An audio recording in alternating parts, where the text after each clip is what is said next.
Hello everyone and welcome to Squidlit. I like almost everything about Squidlit, which is special because I usually don't like 2D platformers, especially retro-styled ones. The most immediately noticeable thing about Squidlit, I assume, is that it was made with Game Boy games in mind, and it actually uses all of the limitations the Game Boy had, aside from the screen being blurry. The screen sadly is not blurry as all hell, like actual Game Boy screens are. But otherwise it uses all the limitations the original Game Boy had, right down to the music and the amount of sprites allowed per layer. And while it does feel very much like a Game Boy game in many ways, I'm reminded of Trip World. Trip World in particular was a very nice Game Boy game. This game does a lot of things right that regular Game Boy games don't. We have to talk to this chef to get our 3 health muffins, otherwise we won't be able to proceed past the village. Anyway, this game does a lot of things right that Game Boy games and 2D platformers in general don't. Anyway, most 2D platformers, just in general, are incredibly difficult because you can't see what's in front of you. Unlike the character you're playing as, you cannot see directly ahead. You can only see this weird side view of everything going on. Maybe you wouldn't have a mushroom growing on your head if you weren't standing right under that water drip. Anyway, most of the time, instead of accommodating for the incredibly limited view that 2D platformers have, 2D platformers tend to use the view to punish the player. If you're not incredibly methodical and afraid of absolutely everything, then 2D platformers will punish you. We have a Be Cute button, and if we do it next to other Squidlits, they're cute with us. You can activate the Be Cute function by holding down. The problem with older platformers, as I was saying, and games based on older platformers, is that they expect you to either memorize everything or be incredibly terrified of things that are upcoming, just off the edge of the screen where you can't see them.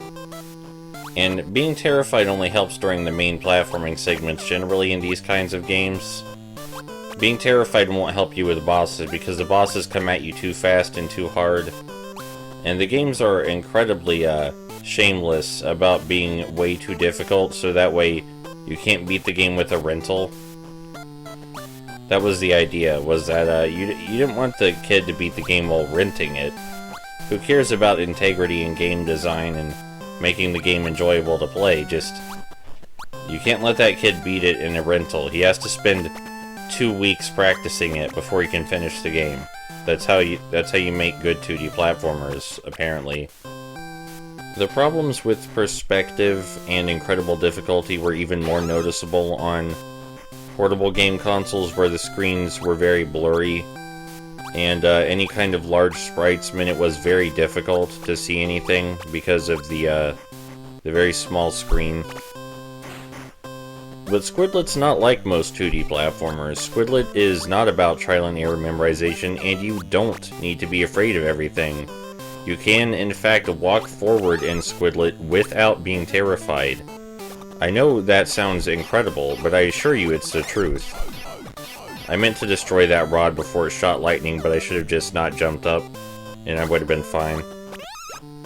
As I was saying, Squidlit is already unlike most 2D platformers in that you can move forward toward the edge of the screen without being terrified. So that's one leg up it has over other 2D platformers already.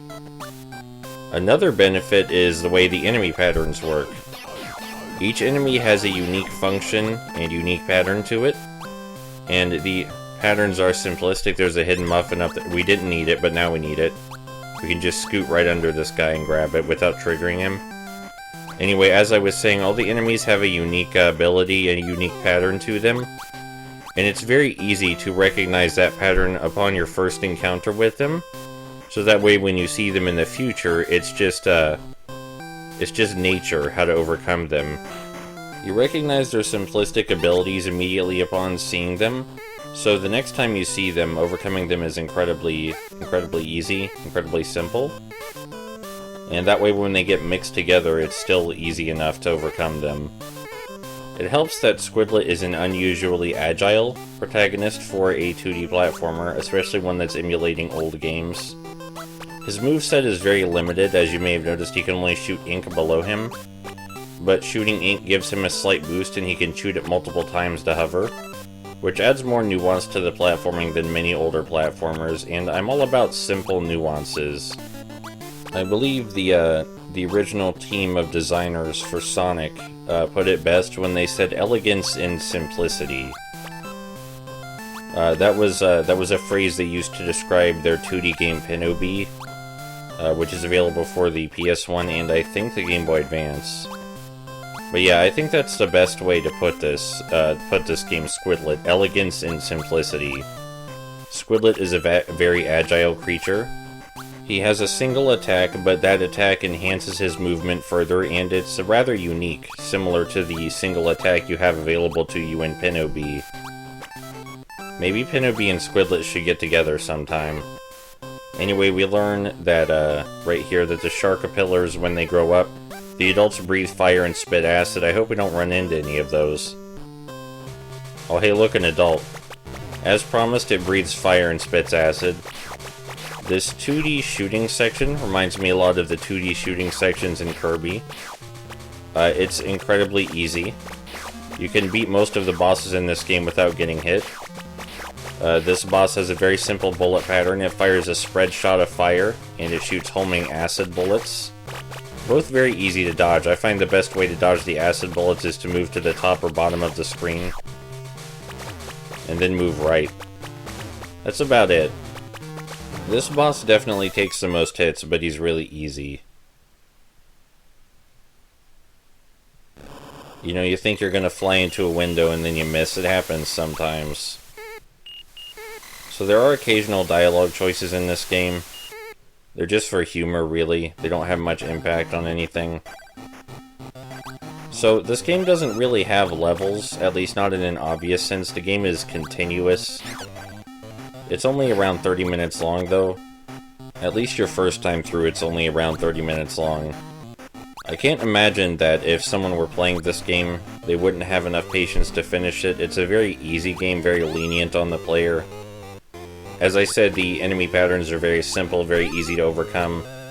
So as long as you're paying attention, and you don't have to pay very much attention, but as long as you're paying some attention, you'll probably be able to finish the game with minimal effort.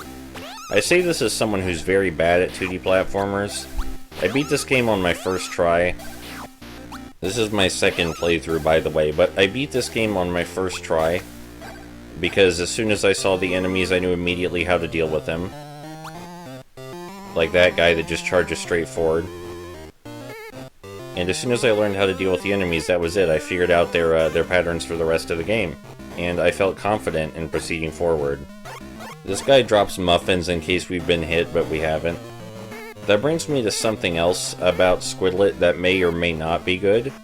The health drops are incredibly frequent, and you have a lot of health. It's not 3 hits. Each of the 3 muffins up there can take multiple hits. So you don't just have 3 hits. I think having 3 hits would probably be fine in a game this easy, but you have far more than 3 hits. The thing about Squidlit is that I'm not sure whether it's a good thing, how much health you have. Because the game design is so simple and the game is inherently fair and considerate toward the player. It's a very fair, very considerate game. If you're paying attention, you should make it through the levels without much trouble. So giving the player only 3 hits would be fine.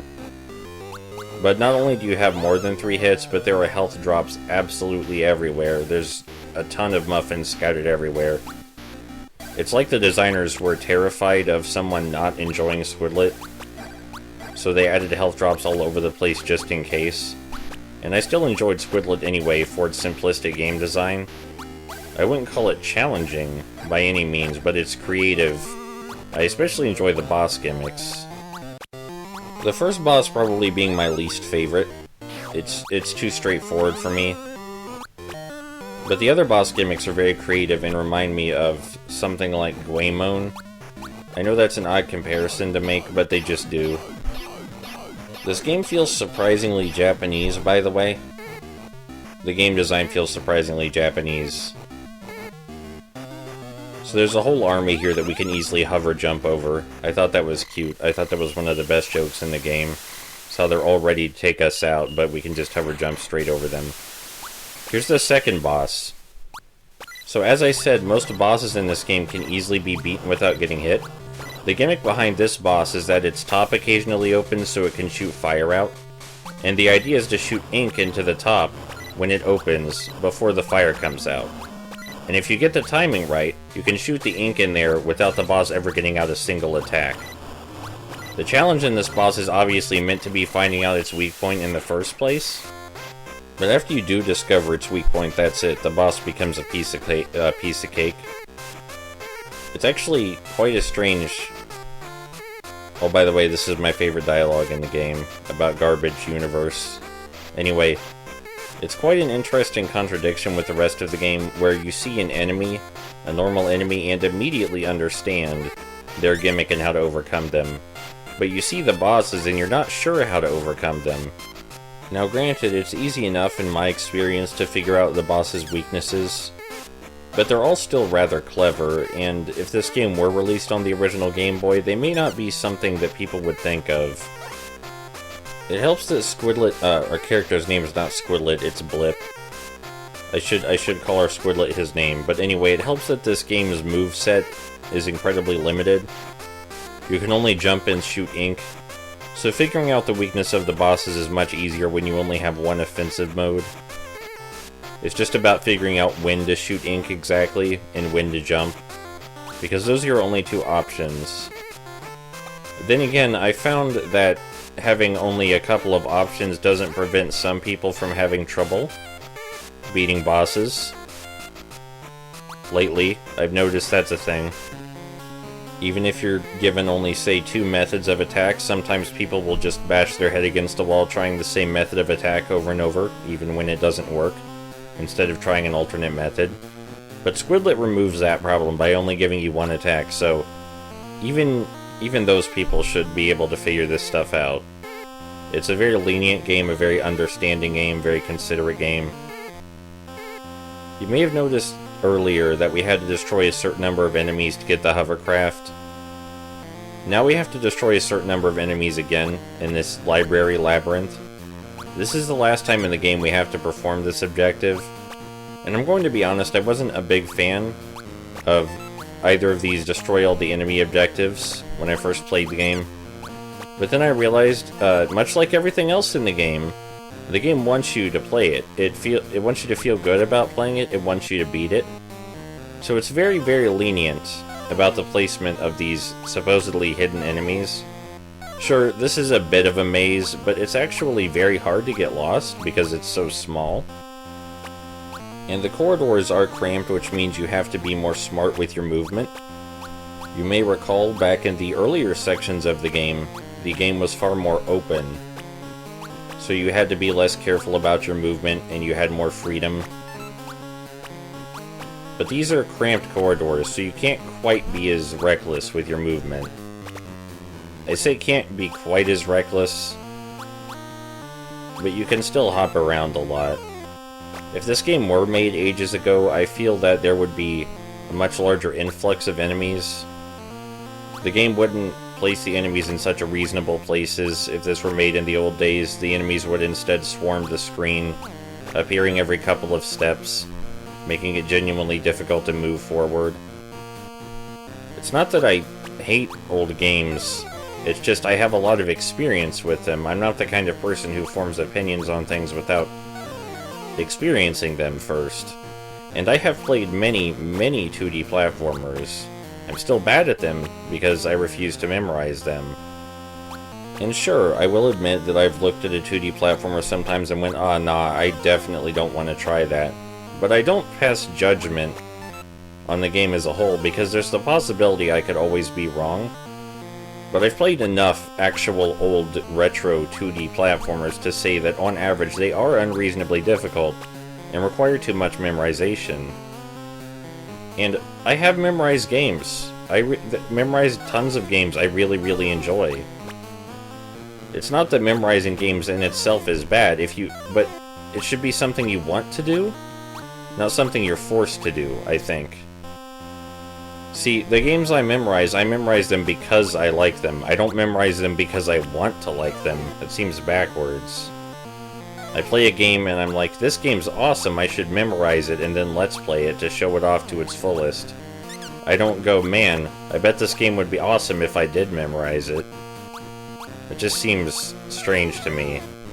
And again, Squidlit is not like that. Squidlit is one of the few 2D platformers that I genuinely really enjoy. I'm sure there are others out there I would like just as much, because I know that not everybody makes 2D platformers in the style of old 2D platformers that always kick you in the butt.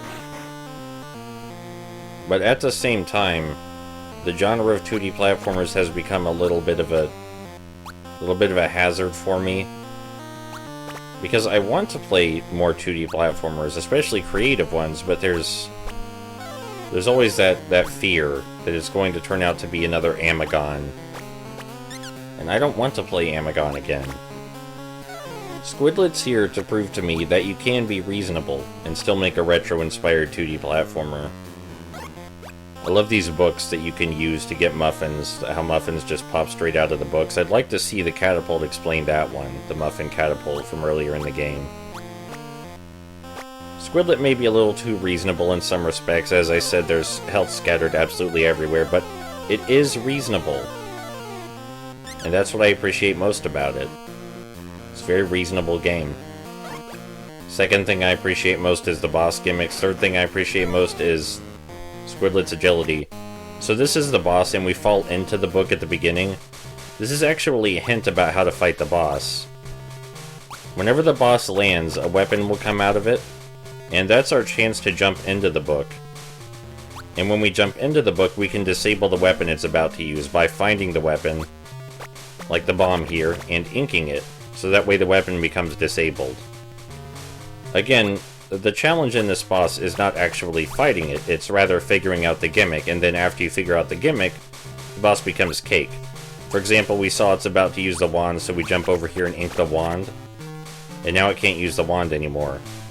After all of its offensive options are disabled, it will start swooping at us, and then we can just ink it straight up. And 3 shots, and it's down. That's my favorite boss in the game, by the way. I think the gimmick is very creative. I'm also a huge fan of the way the game gives you a hint as to how to beat the boss as soon as you're introduced to it. Right as Squidlit falls in this room, he falls into the book, and you can briefly see the definitions of all of the boss's attacks. So it gives you a hint right there how to beat the boss. You're supposed to jump into the book. Puns are also very hit or miss for me. Also, I really like the design of Squid Squat here, the God Emperor. I really like her design. I think it's quite enjoyable. As I was saying, puns are very hit or miss for me, but I think Grim War is one of the better puns that I've encountered, period. You know, it gives you a hint about the book's violent nature.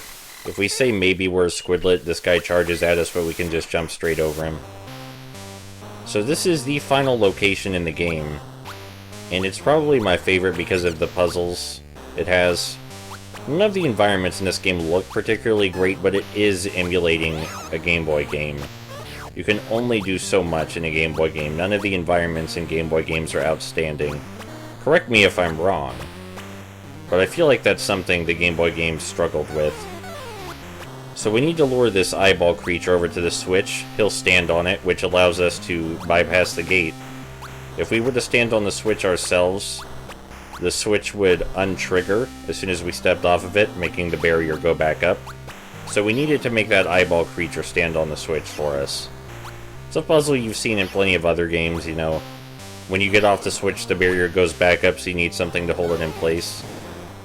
It's the same case here. We need to ink this guy so he falls down on the switch. Very simple. That one actually took me a minute or so to figure out because I'd never inked those guys before. It never occurred to me. But I figured it out eventually.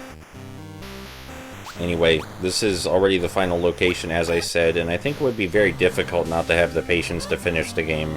We need to lure this guy down to another switch, as we already learned how to do. And after he presses the switch, there's a second switch. Again, something we already learned how to do, which allows us to lead the guy down even further. Very simple puzzle. Final bit of platforming in the game, really. But I like it. I also like this lightning effect that shoots out of the crystals. Crystals aren't hard to jump through at all. Alright, final boss time. I rather like the gimmick of Squid Squat as well. There's another dialogue choice here that doesn't really mean anything. If you ask why Squid Squat's doing this, she doesn't give a real explanation, so I hope you weren't expecting anything interesting or deep. Anyway, the gimmick to Squid Squat is something I like a lot, because it toys with basic movement, which is something I'm very fond of in any video game. The idea is that we lure Squid Squat over to one far side of the platform, so that way she won't have enough time to reach us before we get to the pot and ink in it. It's very, very simple. You know, you lead her to the far side of the platform by jumping over here. You go underground where she can't see you, and then you come up on the other side and ink in the pot before she can reach you. That's about it. It's very simple, but I like it. Elegance and simplicity.